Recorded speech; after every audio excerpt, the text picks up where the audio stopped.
வணக்கம். பரபரப்பு மீடியா செய்திகளுக்காக நான் நிரோஷன். பஷார் அல் அசாத் ஆட்சியின் போது லெபனானில் ஹெஸ்பொல்லாவுக்கு ஈரானிய ஆயுதங்கள் மாற்றப்படுவதை எதிர்த்து சிரியாவில் இஸ்ரேலிய விமான தாக்குதல்களுக்கு ரஷ்ய ஜனாதிபதி விளாடிமிர் புட்டின் தனிப்பட்ட முறையில் பச்சை கொடி காட்டியதாக மொசாட்டின் முன்னாள் தலைவர் ஜோசி ஹோகன் தனது புதிய புத்தகம் ஸ்வாட் ஆஃப் ஃப்ரீடமில் ரகசியத்தை உடைத்துள்ளார். 2011ஆம் ஆண்டு முதல் உள்நாட்டு போரின் போது சிரியாவில் நூற்றுக்கணக்கான விமான தாக்குதல்களை இஸ்ரேல் நடத்தியது. ஈரானின் இஸ்லாமிய புரட்சிகர காவலர் படைப்பிரிவு IRGC-யிலிருந்து லெபனானில் உள்ள ஹெஸ்பொல்லா மற்றும் பிற நட்பு இயக்கங்களுக்கு ஈரானிய ஆயுதங்களை அனுப்புவதை தடுப்பதற்காக அந்த தாக்குதல்கள் நடத்தப்பட்டன. அந்த நேரத்தில் ஈரானில் உள்ள ஆய்வாளர்கள் சிறிய வான்வெளியில் பெரும்பகுதியை கட்டுப்படுத்தி ஈரானின் நட்பு நாடான ரஷ்யா ஈரானிய படைகள் மற்றும் ஆயுதங்களை பாதுகாக்க ஏன் தலையிடவில்லை என்று கேள்வி எழுப்பினார்கள். இப்போது அந்த ரகசியத்தை மொசாட்டின் முன்னாள் தலைவர் ஜோசி ஹோகன் தனது புதிய புத்தகத்தில் வெளிப்படுத்துகிறார். சிரியாவுக்குள் ஈரானின் புரட்சிகர படையினருக்கும் லெபனானில் உள்ள ஹெஸ்பொல்லாவுக்கும் ஆயுதங்கள் சென்றதால் எப்படி ஏன் அந்த வழியை தாக்க வேண்டி இருந்தது என்பதை விரிவாக விளக்க நான் கிரெம்லினுக்கு சென்றேன் என்று அவர் எழுதினார். ஹோகனின் கூற்றுப்படி புட்டின் இஸ்ரேலின் நிலைப்பாட்டில் தர்க்கத்தை ஏற்றுக்கொண்டார். அத்துடன் தவறான புரிதல்களை தவிர்க்க இஸ்ரேலிய ரஷ்ய ராணுவங்களுக்கிடையே ஒரு நேரடி தொலைத்தொடர்பு சிஸ்டத்தை அமைக்குமாறு கூறினார். புட்டின் தனது தர்க்கத்தை பின்பற்றினார். ஹோகன் வார்த்தைகளில், நாங்கள் தாக்க விரும்பும் ஒவ்வொரு முறையும் இரு நாடுகளின் தளபதி மற்றும் ஒரு சிவப்பு கோட்டை திறக்க வேண்டும் என்று கூறினார். மேலும் நாம் வெற்றி பெற வேண்டும் என்று அவர்களது ஆசீர்வாதத்தையும் வழங்கினார் என்று ஹோகன் கூறியுள்ளார். மாஸ்கோவின் ஒப்புதல் வெறும் அடையாளமாக மட்டுமல்ல, சிரியாவில் இஸ்ரேலின் செயல்பாட்டு சுதந்திரத்தை அவசியமானது என்பதை முன்னாள் உளவு தலைவர் சுட்டிக்காட்டினார். 30 கிலோமீட்டர் அல்லது 98,000 அடி உயரத்தில் பறக்கும் விமானங்களை தாக்க S-300 மற்றும் S-400 வான் பாதுகாப்பு அமைப்புகளை ரஷ்யர்கள் இயக்குவதால் ஈராக் மற்றும் சிரியாவில் உள்ள தனது கூட்டாளிகள் நலன்களை தாக்க அந்த அனுமதி அவசியம் என்று ஹோகன் விளக்கினார். அமெரிக்கர்கள் நமக்கு வழங்கும் அழகான F-35 விமானங்களை நாம் பணயம் வைக்க முடியாது. எனவே நமது நலனை பற்றி நாம் வெட்கப்பட முடியாது. IS இயக்கம் மற்றும் பல்வேறு சன்னி மத பிரிவுகளுக்கு எதிரான போராட்டத்தில் டமாஸ்கஸை ஆதரித்தது ஈரான். லெபனானின் ஹெஸ்பொல்லா மற்றும் புரஷியா இயக்கத்தினருடன் தன்னை இணைத்துக் கொண்டு சன்னி மதப்பிரிவு இயக்கங்களை ஈரான் எதிர்த்தது. ஜனாதிபதி அல் அசாத்தை ஆதரிப்பதற்காக ரஷ்யா 2015ஆம் ஆண்டு சிறிய மோதலில் நுழைந்தது. அப்போது ஏற்பட்டதுதான் ரஷ்ய ஈரானிய கூட்டணி. அல் அசாத்தின் அரசு உயிர் வாழ்வதற்காக டெஹ்ரான் மற்றும் அதன் ஆதரவு இயக்கங்களை பெரிதும் நம்பியிருந்த சிரியாவில் போய் இறங்கியது ரஷ்யா. அந்த நேரத்தில் ரஷ்யா மேம்பட்ட S-300 மற்றும் S-400 வான் பாதுகாப்பு அமைப்புகளை சிரியாவில் நிலைநிறுத்தியது. சிரிய வான்வெளியின் கட்டுப்பாட்டை எடுத்துக் கொண்டது. இது சிரியாவில் இஸ்ரேலிய நடவடிக்கைகளுக்கு மாஸ்கோவின் சம்மதத்தை முக்கியமானதாக மாற்றியது. அதனால் தான் புட்டினின் தனிப்பட்ட சம்மதத்துடன் ரஷ்யாவுடன் டீல் வைத்துக் கொண்டது இஸ்ரேல். சிரியாவில் ஈரானிய இலக்குகள் மீது நடந்த எந்த தாக்குதலையும் ரஷ்யா தடுக்கவில்லை. அசாத் சிரியாவை விட்டு தப்பியோடிய பின் என்ன நடந்தது? டிசம்பரில் அபு முகமது அல் ஜுலானியிடம் படைகளால் அல் அசாத் தூக்கி எறியப்பட்ட பின்னர் ஈரானும் ரஷ்யாவும் சிரியாவில் பெரும் செல்வாக்கு இழந்தன. சிரியாவின் ராணுவ உள்கட்டமைப்பில் டெஹ்ரானின் ஆழமான முதலீடுகள் பெரும்பாலும் அவிழ்க்கப்பட்டன. அதே நேரத்தில் மாஸ்கோ டமாஸ்கஸில் அதன் பிடியை தளர்த்தியது. சிரிய அதிகாரிகள் குத்தகையை நிறுத்த நடவடிக்கை எடுத்ததை அடுத்து ரஷ்யாவின் மதிப்புமிக்க கடற்படை தளமான டார்டஸ் அழுத்தங்களுக்கு உள்ளானது. இதனால் மாஸ்கோ தனது நடவடிக்கைகளை மீண்டும் குறைக்கவும் பல போர்க்கப்பலை திரும்ப பெறவும் கட்டாயப்படுத்தப்பட்டது. அதே நேரத்தில் சிரியாவிலிருந்து ரஷ்ய கமீமின் விமான தளத்திலிருந்து உபகரணங்கள் இடமாற்றம் செய்யப்பட்டன. அத்துடன் அங்கு ரஷ்ய செல்வாக்கு இல்லாது போனது. அதன் பின்னர் சில மாதங்களில் கொந்தளிப்பும் மேலும் அதிகரித்தது. சிரியாவின் புதிய இஸ்லாமிய ஆட்சியாளர்களுக்கும் தெற்கு மாகாணமான ஸ்வீடாவில் இஸ்ரேலிய ஆதரவு பெற்ற ட்ரூஸ் சிறுபான்மையினருக்கும் இடையிலான மோதல்கள் டமாஸ்கஸை மோஸ்கோவுடனான அதன் உறவுகளை ஒரு சங்கடமான மறுசீரமைப்புக்கு தள்ளியுள்ளன. இந்த ஆண்டின் தொடக்கத்தில் சிரிய அதிகாரிகள் ரஷ்யாவை ஓரங்கட்ட தீவிரமாக முயன்றனர். அதுதான் இப்போது நடக்கிறது. சிரியாவில் ரஷ்ய செல்வாக்கு சரித்திரமாக மாறியது. இப்போது ரஷ்யாவுக்கு சிரியாவில் எதுவும் இல்லை. புதிய சிரிய அரசு மேற்கு நாடுகளின் பக்கம் சாய்ந்து விட்டது. ரஷ்யாவின் இந்த இழப்புக்கு காரணம் ஈரான். ஏனென்றால் ஈரானிய உத்தரவால் இஸ்ரேல் மீது நடத்தப்பட்ட போர் ஹெஸ்பொல்லாவை தோல்வியடை செய்ததால் சிரிய அரசுக்கு ஹெஸ்பொல்லா கொடுத்த பாதுகாப்பு இல்லாது போனது. சிரியாவில் ஆட்சி கவிழ்ந்தது. அதற்கெல்லாம் காரணமாக இருந்த ஈரான் மீது இஸ்ரேல் நடத்திய ஆபரேஷன் எழும் சிங்கம் முதன்மையாக தொழில்நுட்ப போராக இருந்தது என்று இஸ்ரேலிய ராணுவ சாதன தயாரிப்பு நிறுவனமான ரஃபால் மேம்பட்ட பாதுகாப்பு அமைப்புகள் குழுவின் தலைவர் ஜுவல் ஸ்டாய்னிஸ் கூறினார். மத்திய இஸ்ரேலை பார்த்து கொண்டிருந்த தனது அலுவலகத்தின் பாதுகாப்பு மற்றும் தொழில்நுட்ப நிறுவனத்துடன் ஒரு பெரிய அளவிலான உரையாடலுக்காக அமர்ந்திருந்த ஸ்டாய்னிஸ், இரண்டு பரம எதிரிகளான இஸ்ரேல் மற்றும் ஈரான் இடையிலான 12 நாள் போர் இஸ்ரேலுக்கு ஒரு நன்மையை அளித்து மேம்பட்ட தொழில்நுட்பத்தின் தெளிவான நிரூபணம் என்று கூறினார். தொழில்நுட்பம் ஒரு நன்மையை மட்டுமல்ல, நமது எதிரிகளை விட மிக உயர்ந்த மேலாதிக்கத்தையும் தருகிறது என்றார் அவர். 2 ஆண்டுகளுக்கு முன்பு ரஃபாலின் தலைவராக நியமிக்கப்பட்ட ஸ்டைனிஸ் இஸ்ரேலின் பாதுகாப்பு துறையில் ஒரு அனுபவம் மிக்கவர். அவர் இஸ்ரேலிய நாடாளுமன்றம் நெசட்டின் உறுப்பினராகவும் அமைச்சராகவும் 2 தசாப்தங்களுக்கு மேலாக பணியாற்றினார். உளவுத்துறை அமைச்சர், தந்திரோபாய விவகார அமைச்சர், வெளியுறவு மற்றும் பாதுகாப்பு குழுவின் தலைவர் மற்றும் உளவுத்துறை மற்றும் ரகசிய சேவைக்கான துணைக்குழுவின் தலைவர் உட்பட முக்கியமான பதவிகளை வகித்தவர்.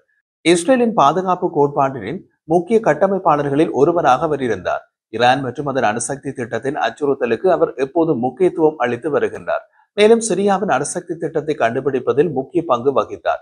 இது 2007 செப்டம்பர் மாதம் சிரியாவின் அணு உலையை அழிக்க இஸ்ரேல் எடுத்த முடிவுக்கு வழிவகுத்தது. சிரியாவின் டெய்ர் எல் சோர் பகுதியில் அணு உலை அழிக்கப்பட்டு கிட்டத்தட்ட 20 ஆண்டுகளுக்கு பின்னர் ஈரான் முன்வைக்கும் அச்சுறுத்தல் மிகவும் உண்மையானது. ஜூன் 13 இரவு இஸ்ரேலிய விமானப்படை தளங்களும் மொசாட் முகவர்களும் ஆபரேஷன் எழும் சிங்கத்தின் தொடக்க சுற்றை தொடங்கிய போது இஸ்ரேலிய பொதுமக்கள் வீடுகளில் தூங்கிக் கொண்டிருந்தார்கள். 2000 கிலோமீட்டர் தொலைவில் என்ன நடக்கிறது என்பதை அறியாமல் இஸ்ரேலியர்கள் தங்கள் தங்குமிடங்களில் தூங்கிக் கொண்டிருந்த போது இஸ்ரேலிய தளங்களில் ஒருங்கிணைக்கப்பட்ட மேம்பட்ட பாதுகாப்பு தொழில்நுட்பம் ஈரானின் மீது வானத்தை திறந்து கிட்டத்தட்ட முழுமையான வான் மேலாதிக்கத்தை எடுத்துக் கொண்டது. முதல் 20 வினாடிகளில் உயர்மட்ட ஈரானிய அதிகாரிகள் அனைவரும் கொல்லப்பட்டனர்.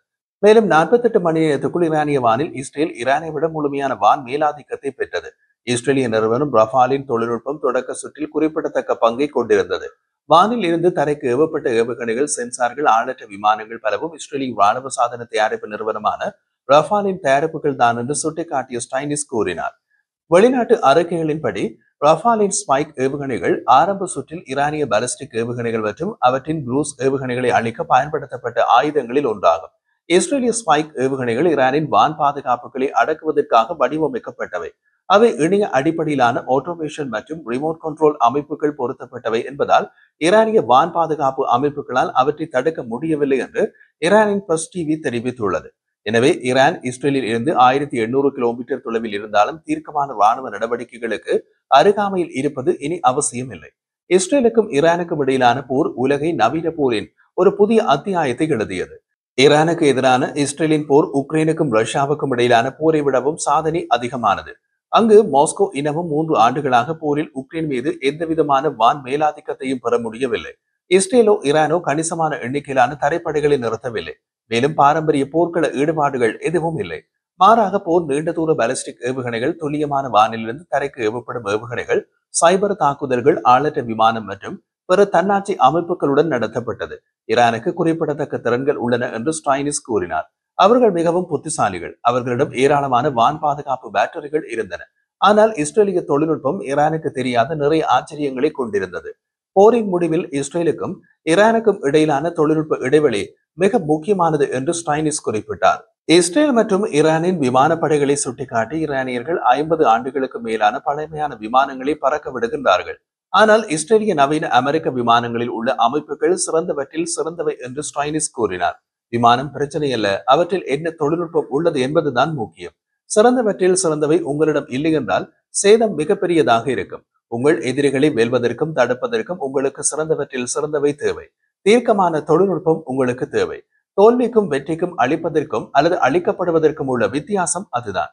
ஈரானுக்குள் நடத்தப்பட்ட தாக்குதல்களில் இஸ்ரேலிய நிறுவனம் ரஃபால் தயாரிப்புகள் முக்கிய பங்கை கொண்டிருந்தாலும் அந்த நிறுவனத்தின் முதன்மையான தயாரிப்பு அயன்டோம் இல்லாமல் இருந்திருந்தால் இஸ்ரேலில் ஏற்பட்ட சேதம் மிக அதிகமாக இருந்திருக்கும். 2006 இரண்டாவது லெபனான் போரின் போது பெரிய இஸ்ரேலிய நகரங்கள் முதல் தடவையாக ஏவுகணைகளால் தாக்கப்பட்டன. இதற்கு பதிலடி கொடுக்கும் விதமாக அன்றைய பாதுகாப்பு அமைச்சர் அமீர் பெரட்ஸ் ராணுவ தலைவர்களின் எதிர்ப்பையும் மீறி அயன்டோமை உருவாக்க முடிவு செய்தார். நீண்ட வளர்ச்சி செயல்முறைகளுக்கு பின்னர் அமெரிக்காவின் நிதி உதவியோடு அயன்டோம் ஏப்ரல் 2011 சேவைக்கு வந்தது. அதன் முதல் வான் பாதுகாப்பு பேட்டரி இஸ்ரேலிய நகரம் பீர்ஷெபா அருகே வைக்கப்பட்டது. சில நாட்களுக்கு பின்னர் காசா பகுதியில் இருந்து ஏவப்பட்டு கிராண்ட் ராக்கெட்டை முதலில் இடைமறைத்தது.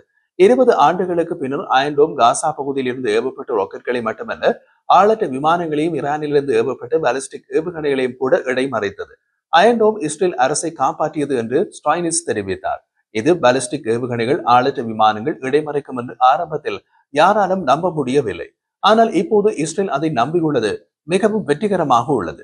தொடர்ச்சியான அச்சுறுத்தல்களின் தொடர்ச்சியான அழுத்தத்தின் கீழ் உருவாக்கப்பட்ட இஸ்ரேல் நிகழ்நேர மோதலில் இன்றியமையாததாக நிரூபிக்கப்பட்ட பல அடுக்கு வான் பாதுகாப்பு கட்டமைப்பை உருவாக்கியுள்ளது. அயன்டோம், டேவிட் ஸ்லிங் மற்றும் அரோத்ரி வான் பாதுகாப்பு அமைப்புகள் குறுகிய, நடுத்தர மற்றும் நீண்ட தூர அச்சுறுத்தல்களுக்கு எதிராக ஒரு வலுவான கேடயமாக அமைகின்றன. ஈரானுடனான போரின் போது இந்த ஒருங்கிணைந்த அமைப்பு இஸ்ரேலிய நகரங்களை நோக்கி ஏவப்பட்ட 550க்கும் மேற்பட்ட ஈரானிய பாலிஸ்டிக் ஏவுகணைகளில் பெரும்பாலானவற்றை இடைமறித்து பெருமளவிலான உயிரிழப்புகளை தவிர்த்தது, முக்கியமான உள்கட்டமைப்பை பாதுகாத்தது. பூமியின் வளிமண்டலத்திற்குள் வெளியே இயங்கும் அரோத்ரி அமைப்பு மற்றும் அயன்டோம் ஆகியவை இந்த பாலிஸ்டிக் ஏவுகணைகளை செயலிழக்க செய்வதில் முக்கியமானது என்பதை நிரூபித்தன. ஈரானிய இஸ்லாமிய குடியரசு இஸ்ரேலை நோக்கி ஏவிய 1100 ஆளற்ற விமானங்களில் ஒன்று மட்டுமே இஸ்ரேலில் ஒரு குடியிருப்பு வீட்டினை தாக்கி சேதத்தை ஏற்படுத்தியது.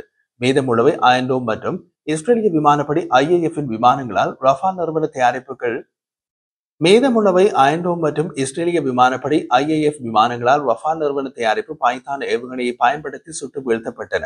இடைமறைப்பு வீதம் முன்னெப்போதும் இல்லாத அளவுக்கு அதிகமாக இருந்தது. உலகில் வேறு எங்கும் இந்த இணையான அழைப்பு இல்லை என்று ரஃபால் நிறுவன தலைவர் தெரிவித்தார். அயன்டோம் நிகழ்ச்சியின் தற்போதைய நட்சத்திரமாக இருக்கலாம் என்றாலும் ரஃபாலின் லேசர் திட்டம் மிக விரைவில் அதை மறைக்கும். மே மாதத்தில் லேசர் அடிப்படையிலான வான் பாதுகாப்பு அமைப்பு வடக்கு இஸ்ரேலின் ஹெஸ்போல்லாவால் ஏவப்பட்ட 40 ஆளற்ற விமானங்களை வெற்றிகரமாக இடைமறித்ததாக IDF வெளிப்படுத்தியது. ஸ்டைனிஸின் கூற்றுப்படி இந்த அமைப்பு மொத்தம் 100 விரோத வான் இலக்குகளை இடைமறித்துள்ளது. அதுதான் அயன்பீம்.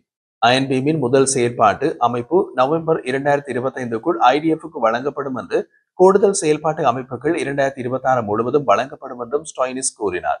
அயன்பீம் லேசர் அமைப்பு ராக்கெட்கள், குரூஸ் ஏவுகணைகள், ஆளற்ற விமானங்கள் மற்றும் 155 மில்லிமீட்டர் பீரங்கி குண்டுகளை இடைமறிக்க முடியும் என்பதை நாங்கள் சோதனைகளில் காட்டியுள்ளோம். இது ஒரு வரலாற்று சிறப்பு மிக திருப்பு முனை என்று ஸ்டைனிஸ் கூறினார். உலகெங்கிலும் உள்ள வல்லரசுகள் லேசர் ஆயுதங்களில் பல ஆண்டுகளாகவும் மில்லியன் கணக்கான டாலர்களிலும் முதலீடு செய்திருந்தாலும் இந்த தொழில்நுட்பத்தை போர்க்களத்திற்கு கொண்டு வருவதில் இஸ்ரேல் மற்றும் ரஃபால் நிறுவனம் வெற்றி பெற்றன. ஈரான் உட்பட விரோத நாடுகள் ஹைப்பர்சோனிக் ஏவுகணைகள் உட்பட தங்கள் ஆயுத திறன்களை லேசர் தொழில்நுட்பங்களுடன் தொடர்ந்து மேம்படுத்தி வரும் நிலையில் லேசர் மூலம் இலக்கின் வேகம் இனி ஒரு பிரச்சனையாக இருக்காது. இந்த லேசர் அமைப்பு செயற்பாட்டில் இழக்கும் போது இலக்கின் வேகம் இனி ஒரு பிரச்சனையாக இருக்காது. லேசர் அமைப்பின் மற்றொரு நன்மை செலவு. ஒரு அயன்டோம் இடைமறைப்பு ஏவுகணைகளுக்கு சுமார் $1,00,000 செலவாகும் என்றாலும் ஒரு லேசர் கற்றைக்கு சுமார் $3 செலவாகும். மேலும் இடைமறைப்பு ஏவுகணைகளுக்கு ஒருபோதும் பற்றாக்குறை இருக்காது. இந்த அமைப்பை தொடர்ந்து சார்ஜ் செய்தால் போதும். ஸ்டைனிஸின் கூற்றுப்படி அயன்டோமை விட ஆளற்ற விமான கூட்டங்களை இடைமறைக்க லேசர்கள் மிகவும் பொருத்தமானதாக இருக்கும். மேலும் வரும் ஆண்டுகளில் இந்த அமைப்பு விண்வெளியில் கூட நீண்ட தூர பாலிஸ்டிக் ஏவுகணைகளை இடைமறைக்க முடியும் என்றார் அவர்.